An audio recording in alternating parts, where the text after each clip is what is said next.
And I would love to see 100 groups globally started by Revolve people. That would be awesome. amazing. You know what I mean? Whether there 85 of them are here and 15 of them are there or whatever. 86 here, 14 there. It doesn't matter. Whatever. 8713, it's Whatever. fine. Yeah. You know? 64, 70. You nailed it. Welcome to the Revolve Recap Weekly Podcast, hosted by David McCumber and Bill Lackey. Our goal is to help the members of Revolve Church deepen their connection to God, His family, the church, and His mission, while keeping you in the loop with everything happening in our community. Let's listen in to today's episode. Here we go. I'm so excited. Wow. Welcome so back. excited, guys. Billy's back. Guess who's back? I am. Back again. I'll be back. I am back. Back from Greece. Guys, I'm back. All right. And I am glad. Hey, guys, first of all, this is the Revolve Recap. It What is. we do is we recap Revolve. Yep. Or as my good friend Michael would say, Revolve. Revolve. We're going to recap Revolve. We're going to talk about stuff that's happening, stuff that might happen, stuff that did happen. Yep. But are we still going to do a Quatad this week? Oh, yes, we are. Oh, man. The Quatad. People love the Quatad. Quatad is question of the day. It's a question of the day. Yes. And David never knows what it is. I never know. And I'm excited about this one for you, especially. Okay. So here's the question of the day. The Quatad is, and guys, you can answer this too in the comments, by the way. What is an old man habit you already have? Ooh.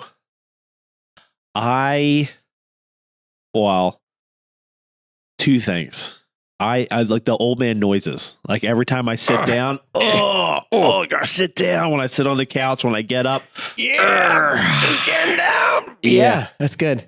But old man habit is I remember when being a kid and my grandmother used to sit on the couch in her front room. Oh yeah. And just look out the window and talk about everything that goes by. I sit on my couch and my windows are open and I'm like, what's Bob doing? Was he just keep walking your dog, Bob. Bob, stop. Don't stop. Whose cat is that? Why is that cat walking around? Or whose cat that is? Oh my goodness. Yeah. And you don't even live on a busy street. No. Can you imagine if you lived in like Heart of Cape May or something like that? Yeah. Like Lafayette Street. Yep. So that would be So what are some other things? That would be an old man habit. What are some other things you might Some say? other things going on in my neighborhood that I got to report on. Yeah, neighborhood watch. You know what I mean? Nothing gets by me. Well, like the other day, like 3 cop cars drove by. And I Oh was yeah. like, to the dead end? yeah. Oh yeah. So, but I knew because I was sitting on the couch watching. What do Neighborhood you watch. think they were doing? I don't know. Probably hanging out in the Ponder Lodge. That took a really long way to get there. Yeah, well, That's a really indirect way, surprise way. Yeah. But other old man habits, I like to go to restaurants early to beat the rush. Like 4:00. Like 4:00. Yeah, like I'm thinking I want to go to Mad Viking because they opened up and I did the mural there, so I want to like go and just like check it out. Just kind of like lean against it and be like, yeah, oh, whoa, man, look at this mural. Who did this mural? I wonder who did this, but there won't be anyone there except for like old people who won't care. With walkers. Yep. So I like to go because I just like if I go at like 6:30, there's gonna be a wait. Yeah. And I gotta and sit. then if I'm hungry. Yeah. So yeah, going to dinners early is probably an old man thing. That's I good. probably have a lot of old man things. Well, I'll tell you mine and then maybe you'll think of some new ones. I don't care about style anymore. That's like another one. Like I remember being a kid and looking at older people and be like, why are you wearing those shoes? Oh yeah. And it's like now I'm just like, I don't care. Whatever shoes don't make my feet hurt. That's what I'm going to wear. Which is basically Crocs. Yeah. I actually could use a new pair of Crocs. So Because you wear yours so much. If anybody wants to buy me a pair of Crocs for a surprise pastor gift, Wow. something really crazy like bacon and eggs or R2D2, whatever you want. What do you mean R2D2? R2D2 Crocs? I'm sure they have R2D2 Crocs. What do you put those little pins on? No. I mean, I want the full Croc You know to what look funny? like R2D2 or maybe looks like a Millennium Falcon. Everybody thinks that I'm like in the Millennium Falcon when I'm walking. I don't think that's a thing. Do you just I get bet you red or white or camo? No. I bet you $50 if you went on your phone and Googled R2D2 Crocs, they exist or something like that. So there was a movie that came out and I can't remember what it was. I never saw it, but I just saw a thing about this and it was supposed to take place in the future. Yeah. But it was like a future that was absurd. Mm-hmm. And everyone in the movie wore Crocs. And because they thought, like the directors of the movie thought, these are such an absurd shoe. Nobody will ever wear them. So they didn't want people wearing like shoes. So it's like, like it put like a time on. So they're like, oh, everyone will wear Crocs because that's like this dystopian thing that's like not real.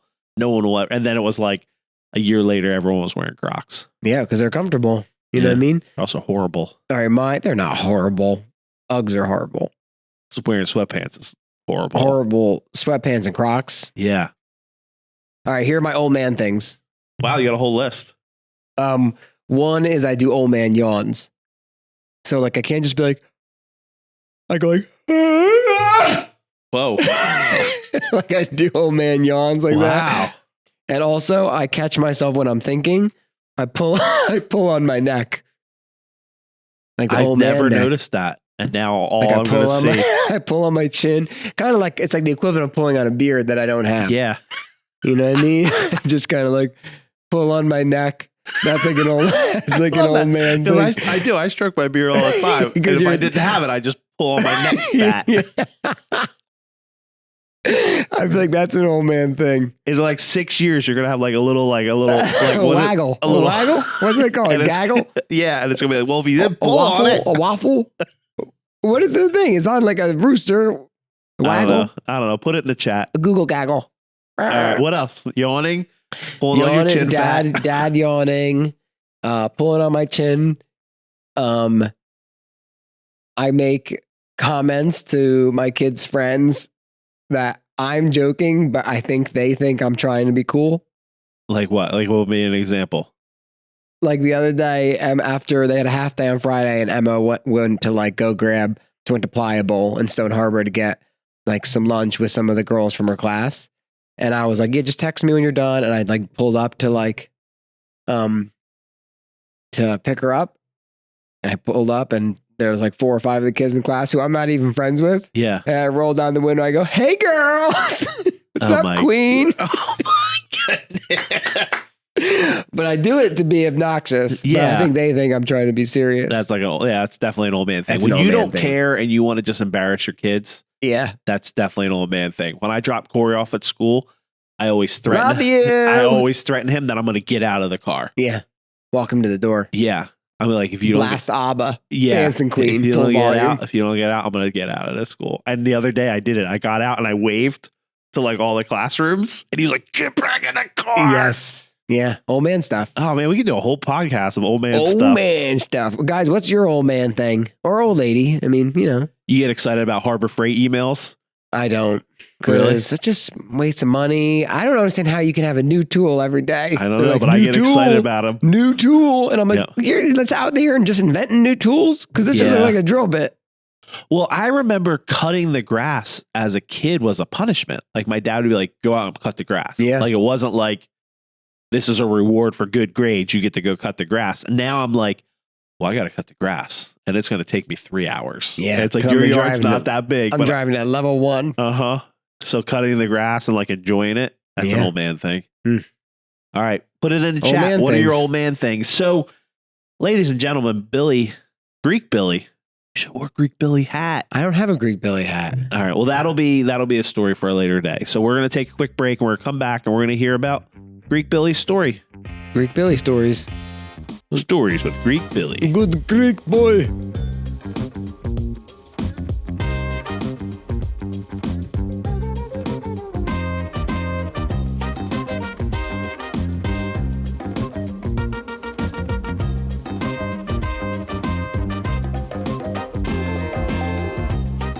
Welcome back. So normally we would do, at this point of the show, we would do sermon recap. Sure. But first and foremost, there's 2 announcements I have to make. And I know announcements are at the end, but I have 2 announcements I have to make. Whatever. One, if you watched the Revolve recap, we really appreciate it. I made a joke yesterday in church that who listens to the Revolve recap. And, I kind of was like, no, you guys don't actually listen. Only 18 people listen to it. But we have like 100 some people listen to the Revolve recap. Yeah. And they listen to about half of it. So apparently we drag down in the middle. Yeah. But we appreciate you listening. We really feel like this is a tool that God will use to help people, because the positive response that we get, I would say, out of all the responses that we get, is they like getting to know their pastors on like a personal level. And I feel like their old man habits. Yes, they want to know their old man habits. But I feel like, I don't know, I just feel like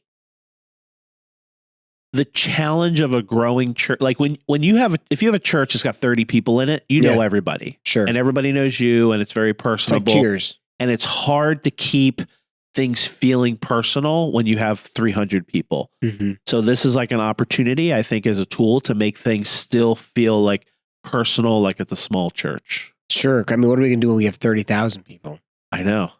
Which is just around the corner. Probably. Right around the corner. Well, we only have 1,200 seats at we're gonna have to have 30 services.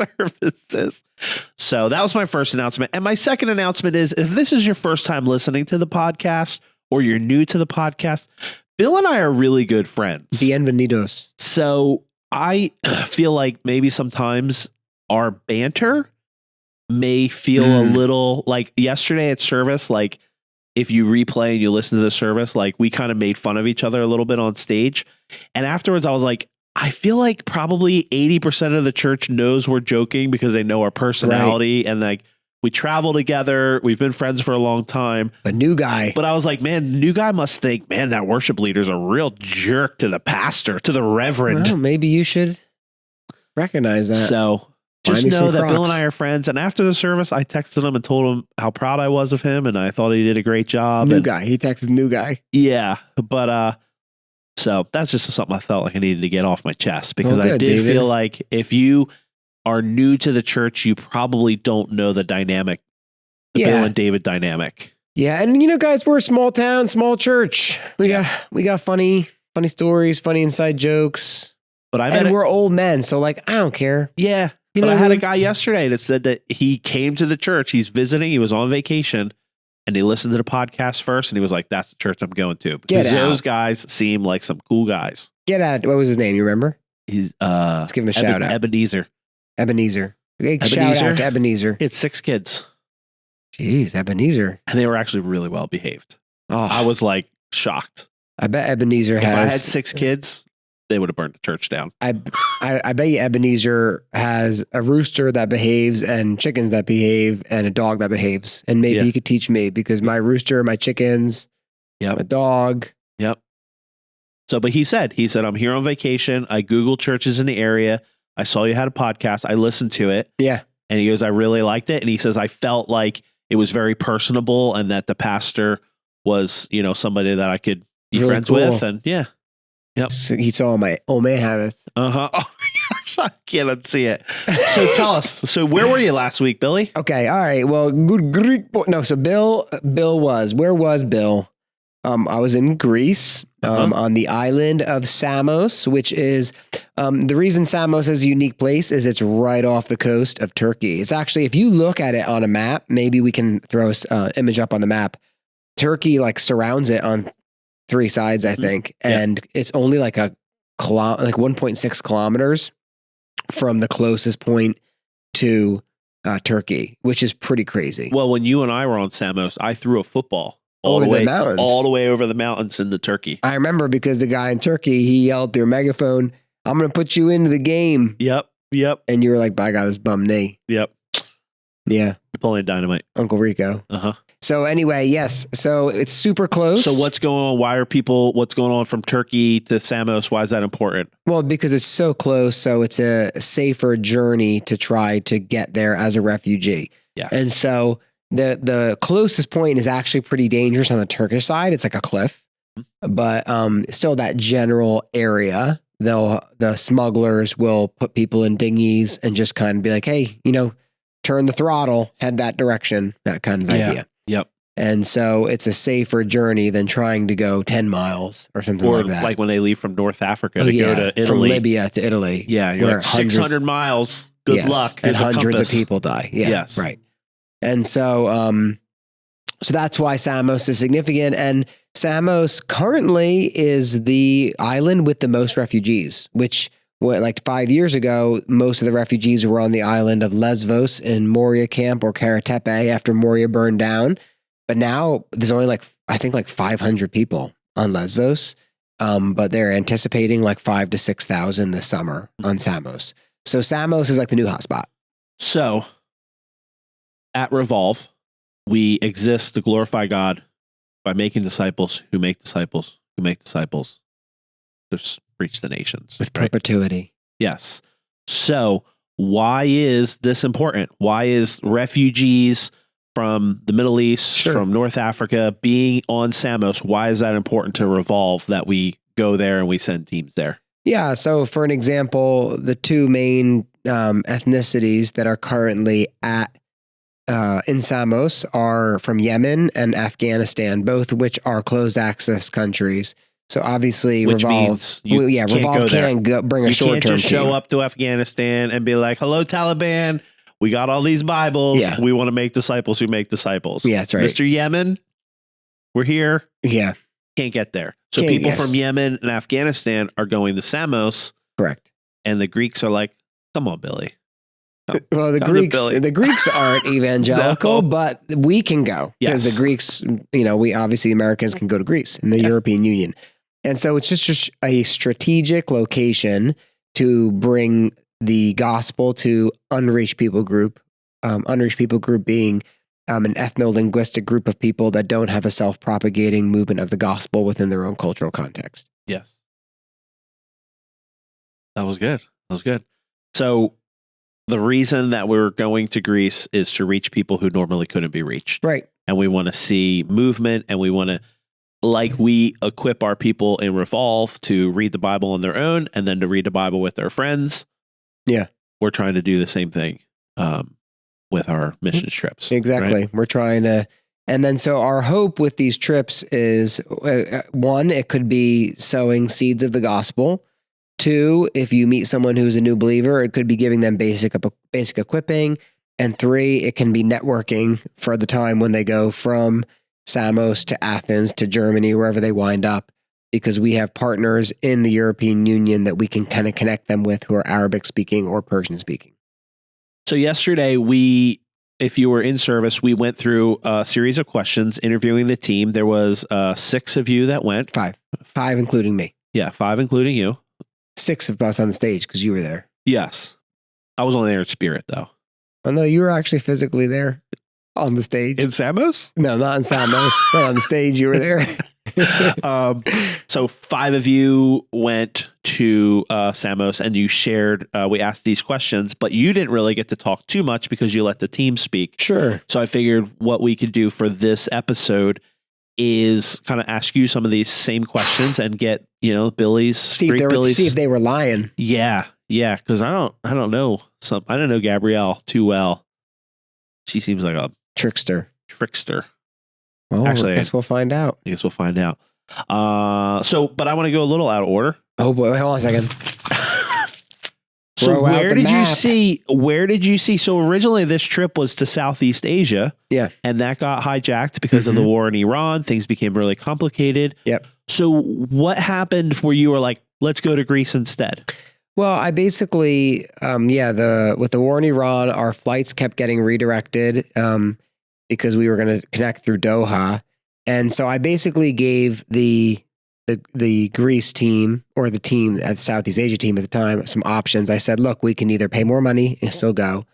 2, which I'm glad we didn't because they just received a team from the United States and it took them 5.5 days to get there because of all the cancellations. Wow. 5.5 days. So I said, we can either still go and spend more money. I said, we can press pause and we can try to reschedule for like October, or I can try to get a trip to Greece. And I can see if, our partners in Europe could meet us in Greece and we could try to do a similar Luke 10 seed sowing type trip. Yeah. and was can I say his name? Our partner in Germany. Sorry, Yeah. that's it. Was Johanna? Was he pretty on board with that? Pretty. Oh yeah, he was soon so as you said it? excited. Yeah, Nice. he was excited. He wanted to. He loves going to Greece to evangelize, and so he was excited about the Yeah. opportunity. Yeah, we've known Johanna for probably 8 years now, and he's a great. We met him in the refugee camp in Moria, and we've kept the relationship with him, and now he's kind of leading a bunch of house churches in Germany, and so it was great to hear him. It was cool to hear that partnering with him in that way. I thought that was really cool to kind of. It was like the good old days. Yeah. You know, it was like Hadi or Johanna back in the camps. Yeah. You know, it's kind of like that's kind of how we met him, to hear that kind of restarted. Yeah, and Johanna just means John. His name is John. I mean, that's what that word means. And Yeah. actually, both in Germany and in Greece, it means John. Really? Yeah, Germany would be Johannes, and Greece would be Johanna. But it's What's the name Bill in John. Greece. Well, in Greece, it would be Bill. What And about Germany? Wilhelm. Wilhelm. Wilhelm, yeah. Wilhelm. Yeah. Yeah. That's good. Super That's name. Good. All right. So God, how would you say, so you feel like God kind of moved He things around redirected, and yep. redirected you. So what were some ways that you saw God moving that you were like, oh, we were needed to be here. This is awesome. Sure. Well, I mean, some ways that you felt like God was teeing it up is we found a hotel on booking.com, and that's what we used for our base of operations. And I basically picked it because it was in the city central, but it was the cheapest one. And it turned out that we got there. It was really nice. It was nicer than where we stayed before. And we got there like May 17th, and they had just opened May 1st. Wow. Completely renovated.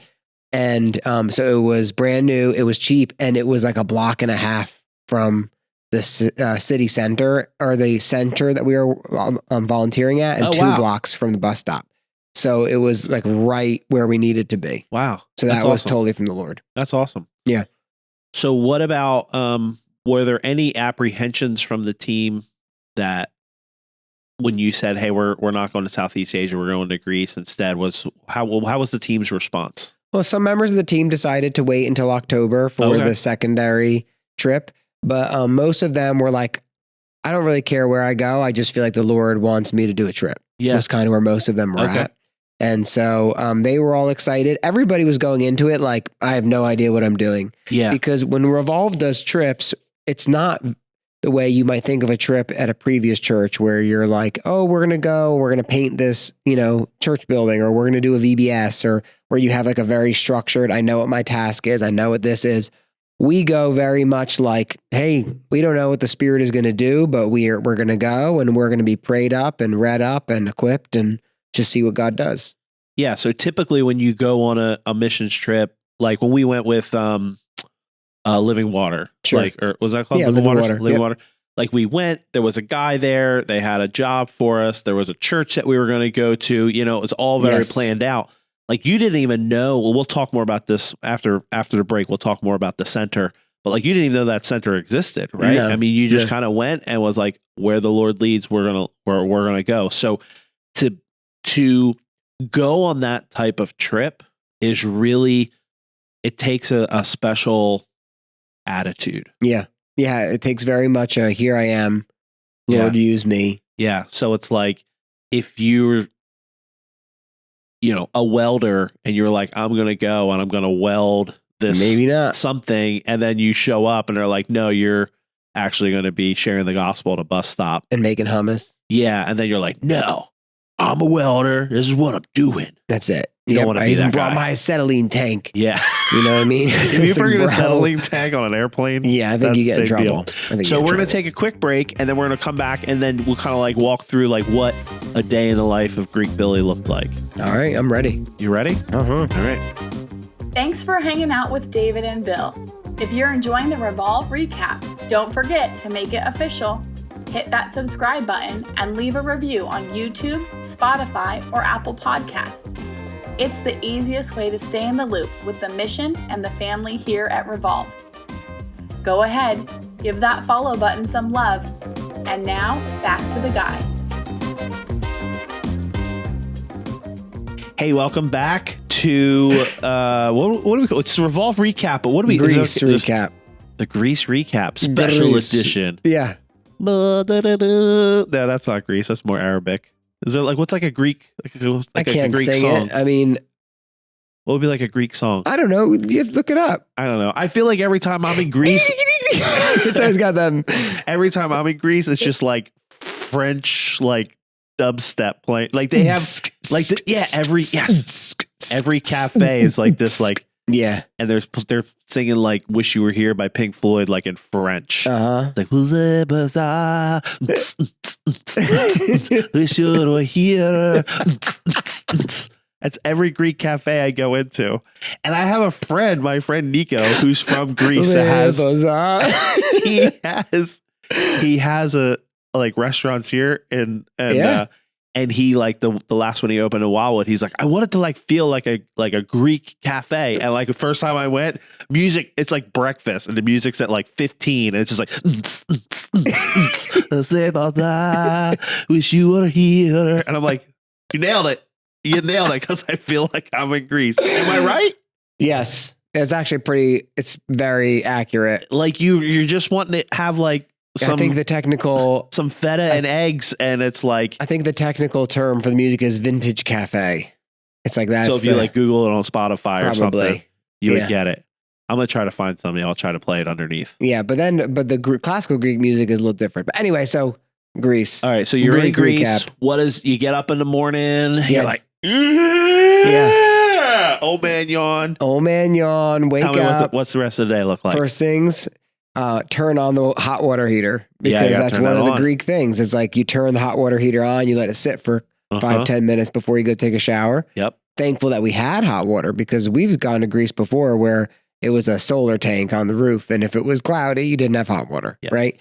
And so anyway, take a shower. Then Greek Billy would, on behalf of the team, I would walk to the local bakery where I would buy pastries, spanakopita, puff pastries filled with cheese, with melted feta, all that kind of stuff.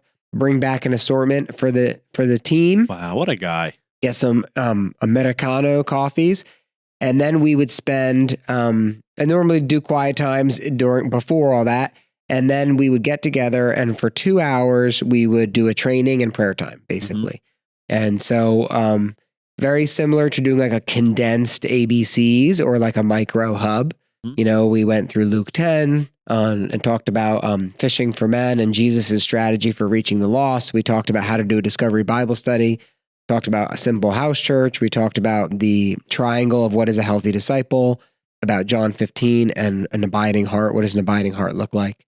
And we basically talked about those things, and sometimes I would lead it. Sometimes Johanna or John and his group would lead it. And, so we would do a training and we'd pray, and then we'd, maybe take a quick break and then get ready for action. So Johanna brought from Germany some Afghan believers. So there was 4 Afghan believers. Now, did they room with our team, or did they have their own room? One of them roomed because there was one female. She roomed with Gabrielle. Oh, cool. And then the Afghan men were together. Oh, very nice. Did you room with Johanna? No, I'm roomed with Matt. Oh, I wish you, Matt, and Johanna roomed together. Well, you know how Greece is. Europe is like this. You don't get hotel rooms that sleep 3. It's very rare. It's normally 2 single beds or one double bed. I remember we roomed with Johanna in Germany. Me, you, and Johanna were in one room, and he just laughed at us the whole time. Because he just but no, in America, guys walking around with no shirt on in a hotel room is not that big a deal. Yeah. But because the Afghans are so conservative and it's it is kind of funny. If we were just hanging out in shorts, because it was 1,000 degrees and in the room. Also, this isn't exactly podcast. Also, being in the same room together, man, you don't fart in front of each other. Remember that? He told us that? Yeah. And he's they have a saying. It's he who farts should sit down. Yeah. Something like that. Yeah. And but I feel there's a lot of you should be ashamed. There's a lot of other things in Afghanistan that we should be addressing. Before the fart culture. They're women, they can't go to school. Yeah. But you better sit down when you fart. Anyway, So important stuff. Yeah. So you and Johanna were you were doing trainings, just kind of Sure. getting people prepared. So then after the 2 hours, you would go. We'd go to- and we would tell us about the center. Why don't you tell us about the center? How did you even find this center? So Johanna had a relationship with the guy who was there. Okay. From like a previous ministry, but not like a real relationship. Like they'd crossed paths a few times, and so basically he just texted the guy and was like, "Hey, we're on the island," and the guy was like, "Oh, you should come to my center," and he gave us the tour, asked us some questions, and then literally he was like, "Any friend of Johanna's is a friend of mine," Nice. and he gave us the keys, and we use that as our base of operations. Okay. And so some days we would stay at the center. Some days, some of us would be at the center. Some of us would go walk around the town because there's still a lot of active refugees at some of the shops and at the bus station. And you have some people fishing, those kinds of ideas. And the goal was to have spiritual conversations, and then you would invite them to the center. Yes. For some deeper Very study. similar to when we were in Moria and there was a center next to the camp that served tea. So you would have conversations inside the camp, and then you could be like, "Hey, if you come to the tea center, we're going to do a Bible study." Yeah. And so on Tuesdays and Thursdays at the center in Samos, they share the gospel, and they have for example, they might do orality and share the prodigal son and talk through it. And they also serve like a light lunch. So what's important to realize is that even though the refugees they're out of Afghanistan, they're out of, Yemen, these like really oppressive Muslim countries, they are still in community with much of these people. So if you think of Cape May as a small town, like if you're just like hanging out in front of the convention center, talking with some white people reading a Bible, and then you have to now go and, your friends and your community is walking past, it's still dangerous for you because you Sure. got to go back to the camp with them. They may know your family. So having the center was nice because this is a little bit more of a private place where they could read, ask questions, and Yeah. And it also helps because the center is run by an Arabic speaker, Palestinian, former refugee, Muslim background believer. And so he understands the culture, understands the language, and he's not guarded at all about his belief, but he is like one of the dudes. Do you know what I mean? And so even though the refugees know that this is a Christian organization, it has like a cross on the front, they also know that this guy can answer their questions, that he knows what it's been like, that they can do their laundry there. And so he's giving them friendship in addition to the gospel. He's not just like, well, I'm going to preach the gospel at you guys. You know what I mean? He's building relationships with them. When they have problems, they call him. You know what I mean? Because he actually he speaks English, he speaks Arabic, he has relationship with the Greek authorities, this kinds of stuff. Okay. Now, so you would go there, you would spend a day there. Some people would be out, making spiritual statements, having conversations. I know yesterday some of the girls says they were doing some craft things with the kids. So that would kind of wind down throughout the day. And then with the rest of the evening, you would just have like personal time to or kind of just relax. I mean, so the center would officially close, around dinner time in the United States, you know what I mean? But if there were people still there, so like 3:30 for me, because I'm an old man. Oh man. Yeah. It would close down around 5. But then if you were having like a good conversation with someone, you might say, hey, let's go get a cup of coffee. And then you might continue it elsewhere.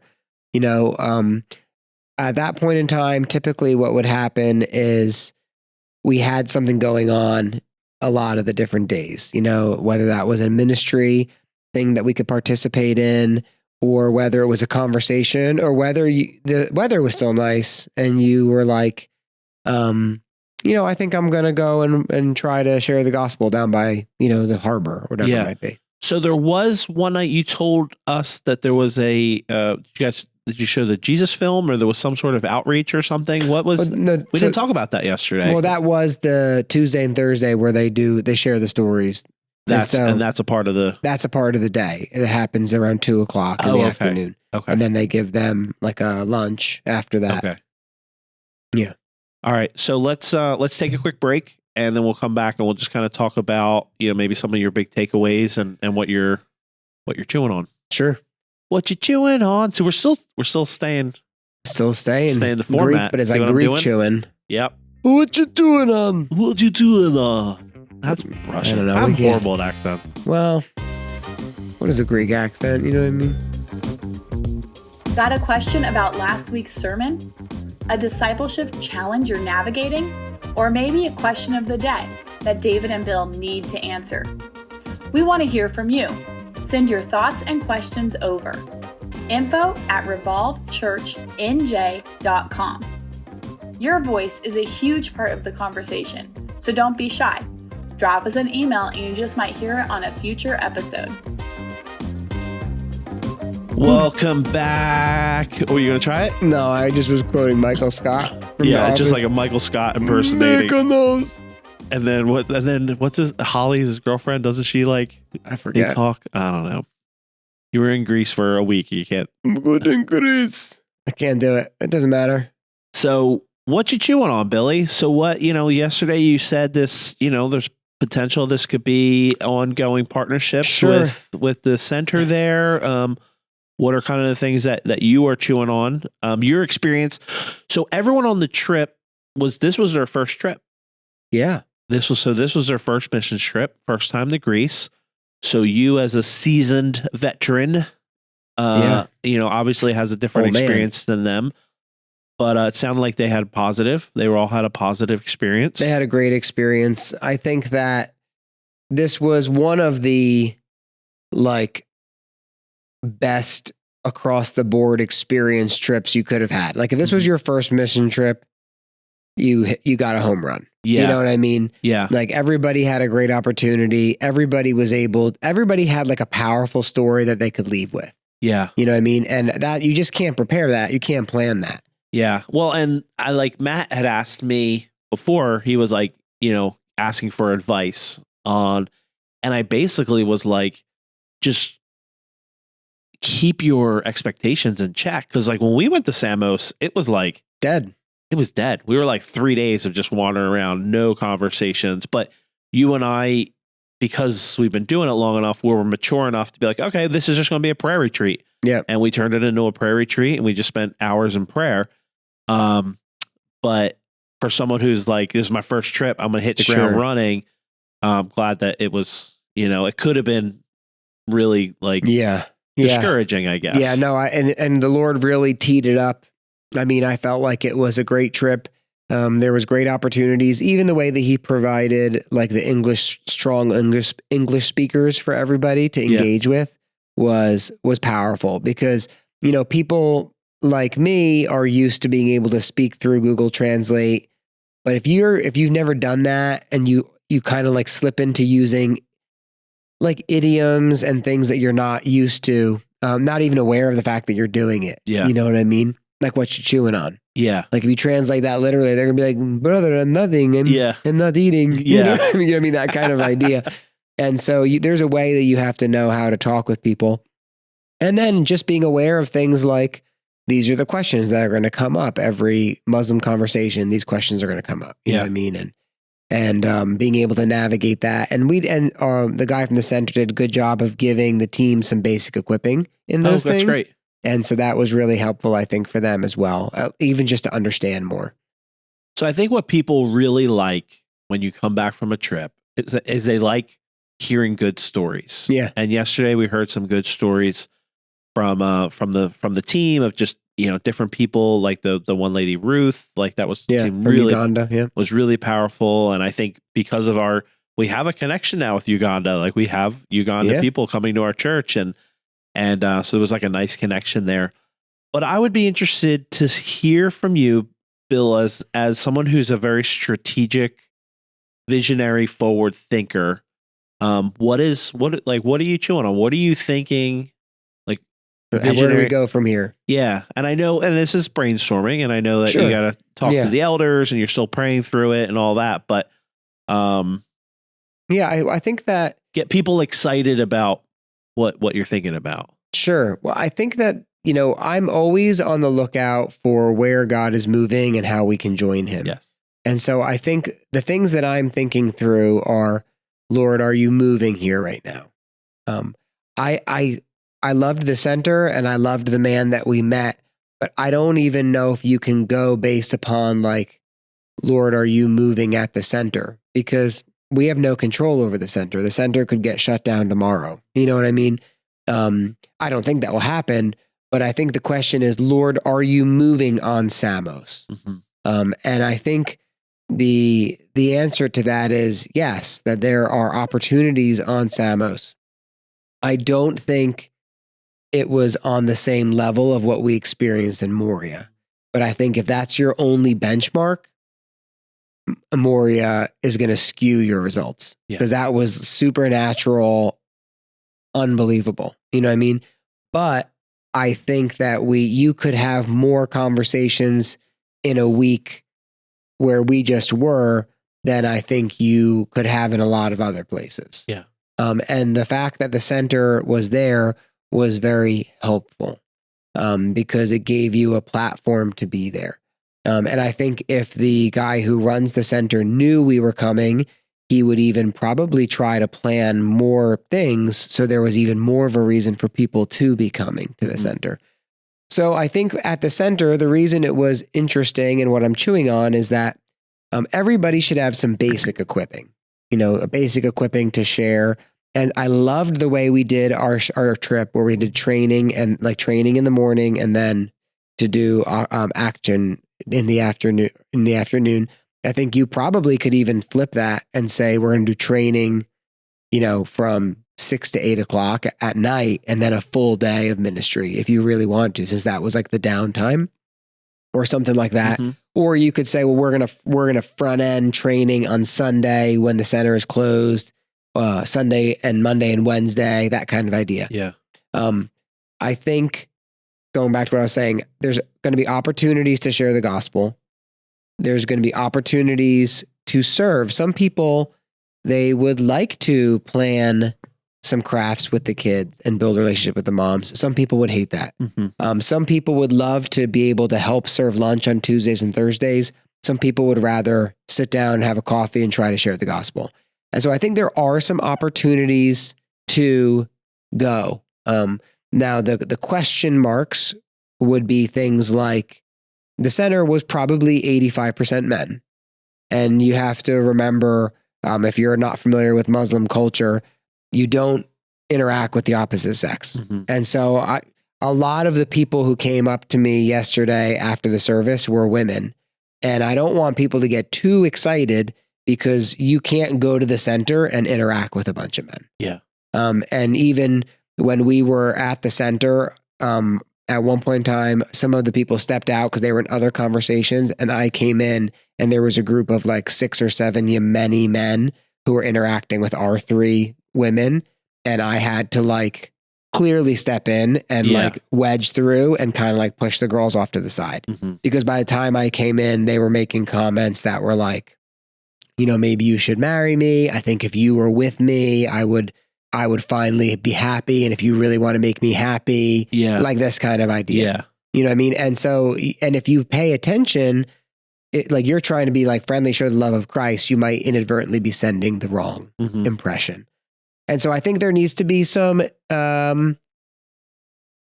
wisdom in the way that we navigate that.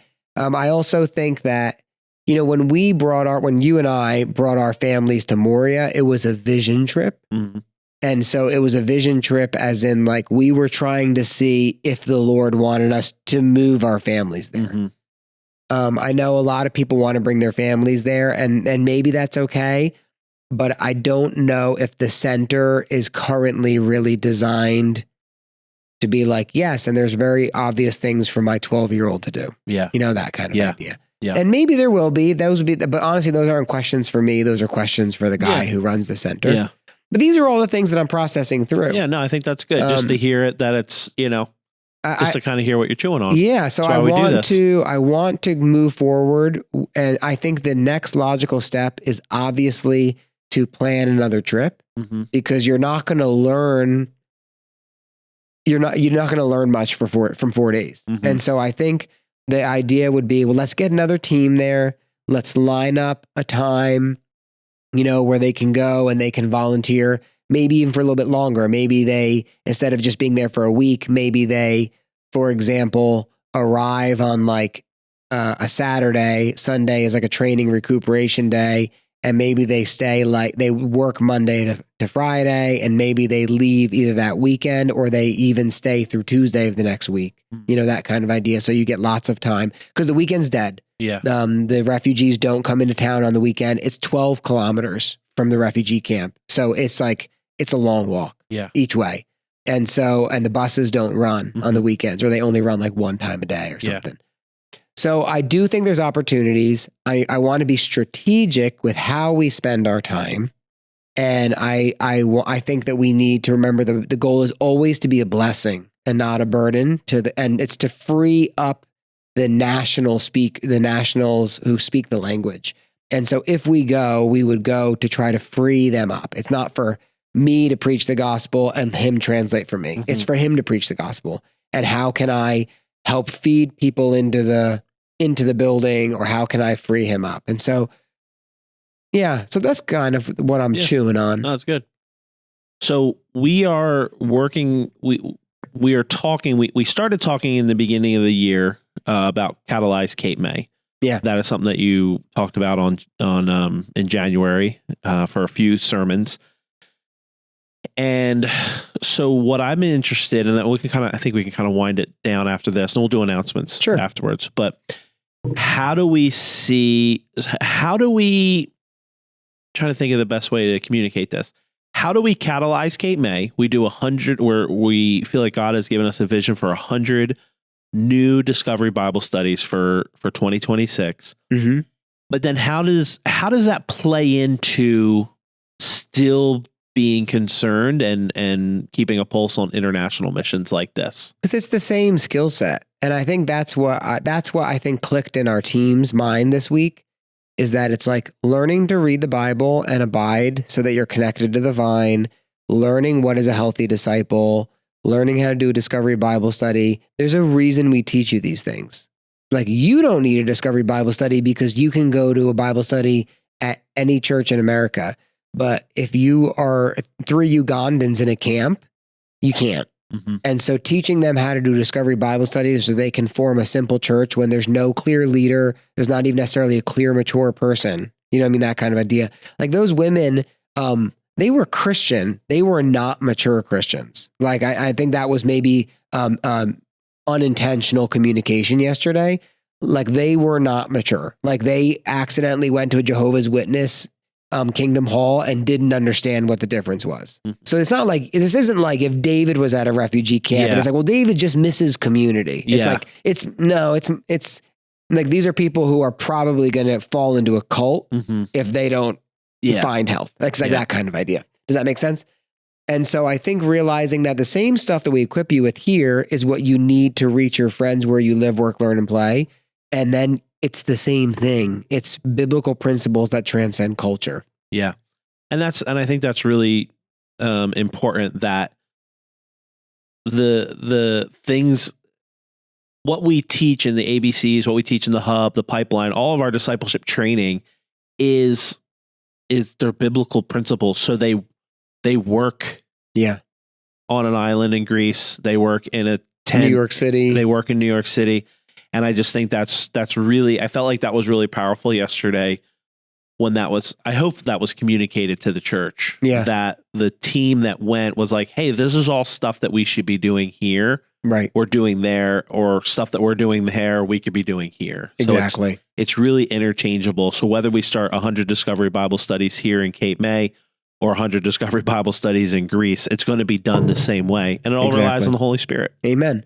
Amen. I think that's really the goal. And I would love to see 100 groups globally started by Revolve people. That would be amazing. You know what I mean? Whether there 85 of them are here and 15 of them are there or whatever. 86 here, 14 there. It doesn't matter. Whatever. 87-13, it's fine. Yeah. 64, 70. You nailed it. All right. So as we wind this down, is there any one last thing you want to? What's the closing? Yeah, before we do announcements, I would want just people say to check out. They got to come back. Sure. I would just say I hope that I didn't sound discouraging when I was talking about the future potential. I think that there's a lot of future potential. I just realized that as the pastor of Revolve, I'm one of 6 elders, right? But I'm also kind of like the guy who it falls on my shoulders, you know what I mean? And I want to make sure that I'm being a good dad to the church, so to say. And it's like, there's a lot of good opportunities, and I do think there's a future here.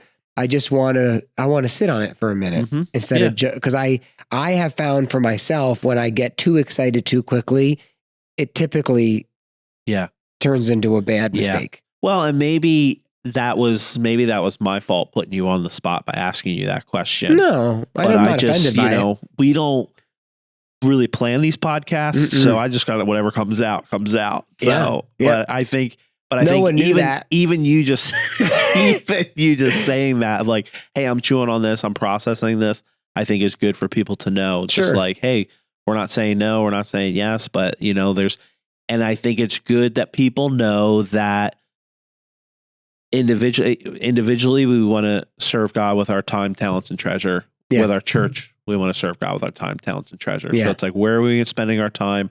Where are we investing our money? Where are we investing, our talents? And maybe, and you might say, well, Greece doesn't work for me. It's literally what we were doing in Greece is the same thing we do in New York City with Christian. Literally. Training, release. I mean, and so I want to encourage people in that as well. That it's what you would do in Kensington. You go there and you try to share. And so the point is, you don't need to wait for Greece. I understand Greece is awesome and beautiful, and it's prettier than Kensington. You know what I mean? And I would love to bring you there, or have David bring you there, or whatever it might be. I just want people to hear what I'm saying. Why not start now? Why would you do it there if you won't do it here? So let's start. Let's go. Let's roll. Let's go. Let's go. Like the rooster. Oh, man. Let's go. All right. We're going to take a quick break, and then we're going to do some announcements. We don't got a lot this week. Just 2 announcements. But they're important. Yep. Be right back.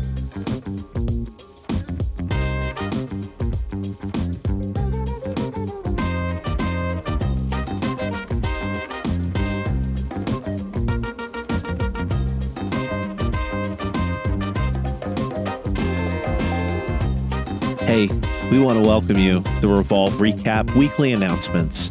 We got Greek Billy back in the house. We got regular David. Regular David. My dad, when he was the captain on the ferry, his nickname was Just Dave, because if they called him Captain Dave, he would say, Just Dave. Just Dave. Don't call me Captain. So what are you, regular David? Well, just David Jr. Just regular David. So we don't got a lot of announcements this week, but the 1 or 2 we have are pretty important. Yeah, so pay attention. The first one. Pay attention. Did you just pay attention? Put it down. Whatever Cindy, you're. Pay attention, Cindy. Jerry, return Bill's chainsaw, even though it's electric and it doesn't really count. It's not electric. It's battery powered. Whatever. Can't believe Jerry's bashing my chainsaw on. Oh, you didn't listen to last week's podcast? No, I didn't. I was in Greece. It was like an 18-minute thing where Jerry called in, and I was like, it's not a real chainsaw because it's electric. And wow. Well, go on. Guys, listen, this is the thing. See, that what I did there is a little breadcrumb. I'm trying to get people interested. I want to know what's going on. You just told them, and now they won't do it. Oh, crud. All right, listen, here's the announcement. This Sunday, we cannot meet at Lower Cape May Regional High School because there's like a dance company dancing or something. I don't know what they're doing. Guys, I've never lived in a town that had so many dance. When did this happen? I grew up here, and I do not remember this many dance things. Is there this many schisms? Like, do they just keep like falling out with each other? There's like 9 dance studios. I don't understand it. I love you all. I appreciate you. You can dance your heart away. Okay. I just don't get it. Like, I have never been to a town where there's so many people who are dancing. Anyway. It's like Footloose. It's like the opposite of Footloose. Footloose. All right. So anyway, we're kicked out of LCMR this weekend because I think there's another dance recital. Uh-huh. Okay. We are going to be at Southern Cape Christian School, formerly known as Cape Christian Academy. Formerly known as Cape May County Christian School. Okay. And so that's where we're going to be, over on Oyster Road in Cape May Courthouse. They're near Wayland's Auto Body behind Cape Community Church. All right. It's right in that area. So if you don't know where it is, just Google Wayland's and Why don't you just Google Southern Cape Christian School? What do you Google? You Google SCCS, CCA, Cape Christian. I think they both come up. Okay, well, there you go. You Google that. We're going to have our service, and then we're going to have baptisms, and we're going to have a picnic. And so you should come. You need to bring your own chair and bring some food to share. Okay? If you don't bring a chair, you can just sit on the dirt. The bleachers. I guess technically you could sit on the bleachers. Don't tell that. Don't tell people that. That's Because then they're going to be like, I 10 don't bring people. a chair. There's like 10 people. They're going to be like, you said there'd be a bleacher. Guys, just bring your chairs. Bring your chairs. Could be a folding chair.